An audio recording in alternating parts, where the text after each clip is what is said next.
akhbarurdu.com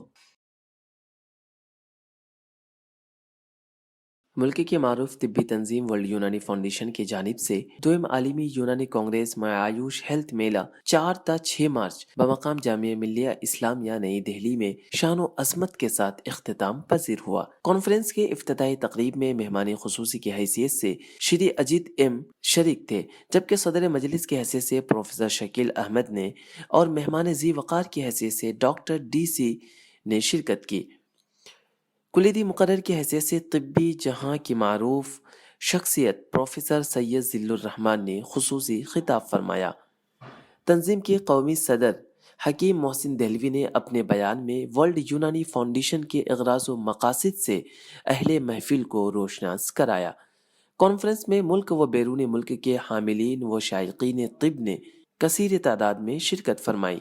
3 روزہ programme کے تحت کانفرنس، ورکشاپ اور آیوش صحت میلہ کا باقاعدہ اہتمام تھا۔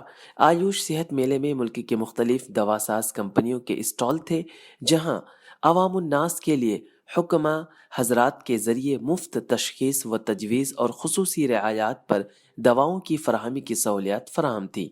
تنظیم کے صدر اور روح رواں حکیم محسن دہلوی کے بڑے پیمانے پر اس عظیم کانفرنس کے انعقاد کے لیے اہلیان علم و دانش اور حاملین طب نے جذبہ معنونیت کے ساتھ اپنی مسرت اور شادمانی کا اظہار کیا اور مبارکباد پیش کی۔ سائنٹیفک سیشن کے تحت باضابطہ 3 روزہ سیمینار کا انعقاد ہوا، جس میں مختلف اہم عنوان کے تحت علمی موضوعات پر مشتمل ماہرین فن، مقررین، اعلیٰ شخصیات اور دانشوران طب کی نہایت مفید کارآمد اور معلومات افزا بیانات ہوئے، جن سے اہلیان طب خوب مستفیض ہوئے۔ 3 روزہ پروگرام کے آغاز سے اختتام تک مختلف طبی تنظیموں کے ذمہ داران کے علاوہ یونانی ڈرگس مینوفیکچررز ایسوسی ایشن کے عہدیداران اور ذمہ داران نے بڑھ چڑھ کر حصہ لیا، جن میں محمد عارف، مقبول حسن، محمد جلیس، حکیم ارباب وغیرہ وغیرہ شامل تھے۔